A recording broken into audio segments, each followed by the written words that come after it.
नांद नदीला आलेल्या पुरामुळे चिखलापार जवळी रस्ता बंद। भिवापूर तालुक्यात गेल्या 2 दिवसांपासून सुरू असलेल्या मुसळधार पावसाने जनजीवन विस्कळीत झालं आहे।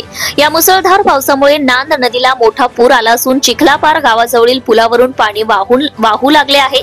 यामुळे उमरेड, मांगरूळ, बेसूर, गिरड, समुदपूर या प्रमुख मार्गावरील वाहतूक पूर्णपणे ठप्प झाली आहे। शनिवारी सकाळपासूनच नदीच्या पाणी पातळीत झपाट्याने वाढ होऊ लागली। दुपारपर्यंत पुलावरून पाणी वाहू लागल्याने प्रशासनाने तात्काळ वाहतूक बंद केली। दरम्यान या मार्गाने जाणाऱ्या प्रवाशांना मोठ्या अडचणींना सामोरे जावे लागत आहे। उमरेड व मांगरूळ तसेच गिरड, समुदपूर या गावांमध्ये जाण्यासाठी हा रस्ता प्रमुख असून वाहतूक बंद झाल्याने नागरिकांना पर्यायी मार्गाचा वापर करावा लागतोय। पूर परिस्थितीमुळे काही गावांचा संपर्क तात्पुरता तुटलाय। चिखलापार, नांद, पांजरेपार, महालगाव या परिसरातील शेतकऱ्यांचीही चिंता वाढली आहे।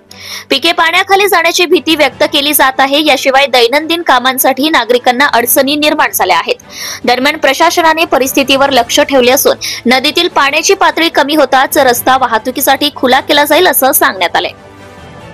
नागरिकांनी या कालावधीत नदीकाठच्या भागात अनावश्यक वापर करू नये असा इशाराही देण्यात आलाय।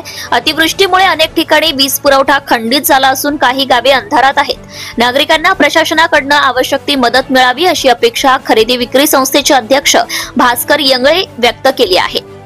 एकूणच मुसळधार पावसामुळे नांद नदीला आलेल्या पुरामुळे चिखलापूर जवळील पूल वाहून गेला असून रस्ता बंद झाल्याने तालुक्यातील अनेक गावांचा संपर्क तुटलाय।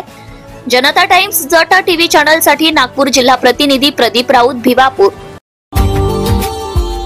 Subscribe now and press the bell icon. Never miss an update.